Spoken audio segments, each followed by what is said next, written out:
So Joe Rogan, you've heard of him, haven't you? He's the famous podcast person who used to just be this meathead who interviewed people after the UFC fights, but now has turned full-on conspiracy wacko person.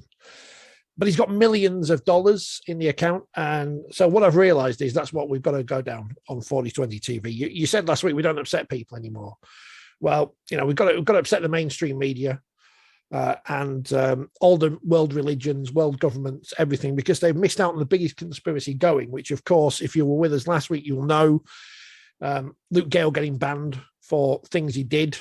And now the whole FC conspiracy continues. The RFL, the RFU, the FA, everyone is against them, possibly the ICC, because Shaun Wane is part of this global conspiracy and has not picked Jake Connor in his squad for the England performance unit. So when I say the mainstream media, the whole Daily Mail's probably picked up on it and got loads of comments on their site, but whether you call them mainstream or not, I don't know. Phil, the England squad's out and everyone's upset because Jake Connor's not in it, but I'm sure we mentioned this before and I'm sure we'll mention it again, but hey, the England squad's out. It gives everyone a chance to get upset about the game that's not going to be played for months anyway. An England squad's out, not the England squad. It's not the squad that's necessarily going to play in the World Cup. An England squad was announced for an international against France at the end of the year. And one or two people like Jordan Abdul, who broke into that squad, are not in a squad that has been announced today. So you can read into it whatever you wish. I think Jake Connor had an exceptional game this weekend. 6 try assists and one himself. If he does that virtually every week between now and the mid-season international, he'll be playing in it. And as we also know, he could all even be playing for the Combined Nations, as we had some English players playing in that last time. So who knows if he has well, I'm sure we all do, heritage in another country. He'd be eligible for that. So, no, I think even Jake Connor would be the first to admit that consistency is what's going to get him picked for England. And if he can be more like he was last week when he almost single-handedly destroyed Salford, then he will play. Where he plays is an interesting question because, again, we've seen in the past that players who have utility value, perhaps get overlooked for those that have a specialist position. So, if he wants to be full-back, and at the moment, the captain of England, Sam Tompkins, plays in that position, where else would you play Jake Connor? I still think we are possibly short of a world-class centre. So, he may be open to play there. But would you pick someone out of position? I think one of the things Shaun Wane said right at the very beginning when he took on the job was he'd look to play specialists wherever he could.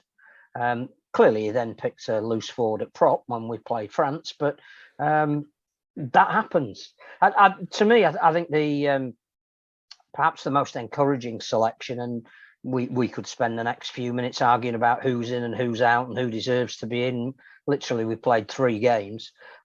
Is probably Lewis Dodd. I think what we like to see are potential young, new, fresh, inventive blood making their way into the picture, perhaps for selection at the end of the year. And I think he's a great selection. Started the season fantastically. I think we probably, hopefully, will see Mikey Lewis play again for England Knights. Should they indeed have any fixtures, which I think they will have.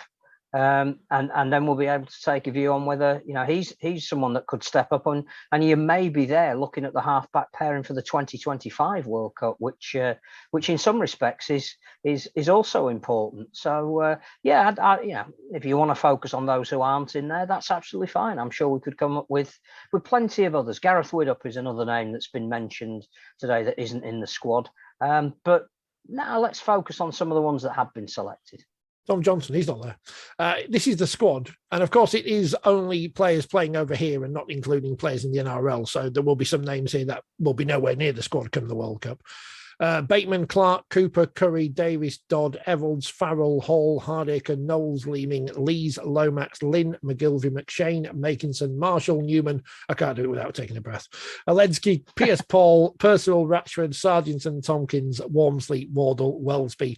And Williams, another one of those names which is good to see in the squad is Kai Pearce-Paul, who's certainly impressed in his limited appearances for Wigan in the last couple of years. And obviously, you mentioned players for the future. He looks like one who will be around in the 2025 World Cup, injury and forms notwithstanding.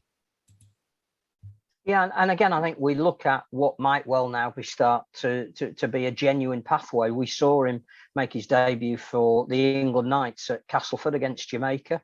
Was literally and metaphorically a standout player because he's about 6'12". I know I tried to interview him afterwards, not to go on a step ladder.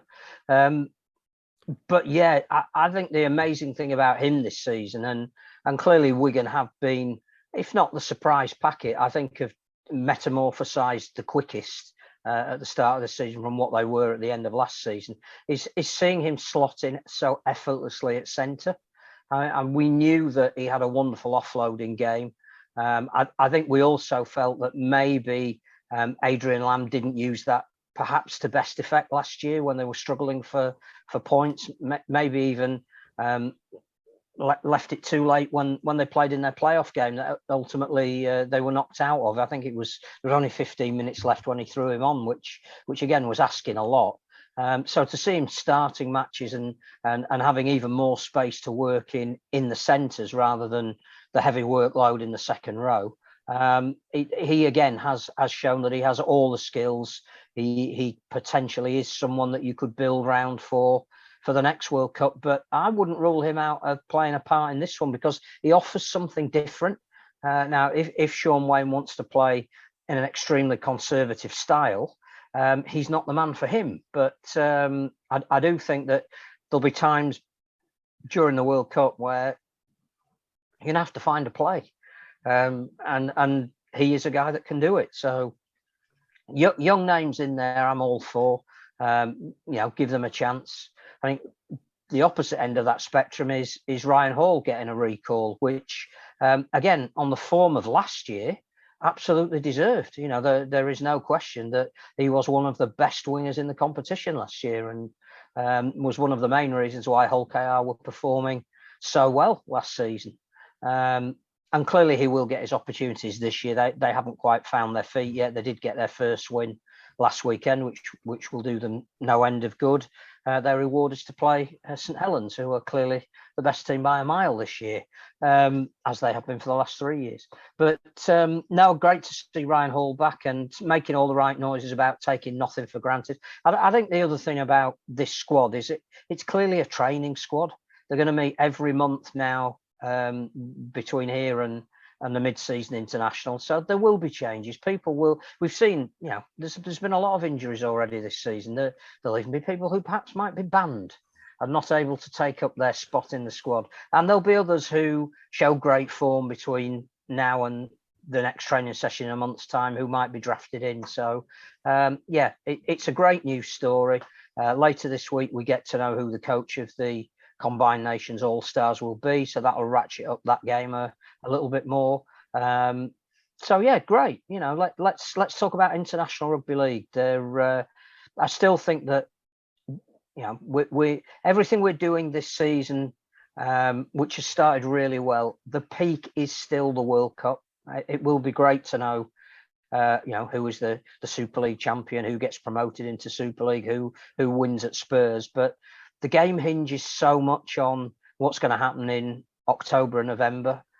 So yeah, let's have some more stories out there about International Rugby League, and I suppose balancing all of that is the other story of the afternoon, where the International Rugby League and European Rugby League have come together and banned Russia from competition at the moment. And again, there aren't many sanctions sport can levy, and we preface all of this podcast with the fact that far more important things are happening in the world at the moment, and our thoughts and whatever they're worth, concerns are with the people of Ukraine, and Rugby League has done the right thing. It's made a stand on an international stage, and there's not more we can do. So yeah, International Rugby League for me is something we should always be talking about wherever we can, good or bad. And Shaun Wane's named the squad. Let's talk about it. We have a handful of listeners, you'll be surprised to believe, in Ukraine, because I checked on the map the other day, and we do have a handful of listeners there. We also have a handful of listeners in Russia, and we all know that it's not the people, but the people in charge. So we wish them all the best, and hopefully not, we don't have to worry about us as well. But to our listeners overseas, we wish you as well as things can be, and hopefully return to something vaguely normal at some point in the near future. I don't know when that will be.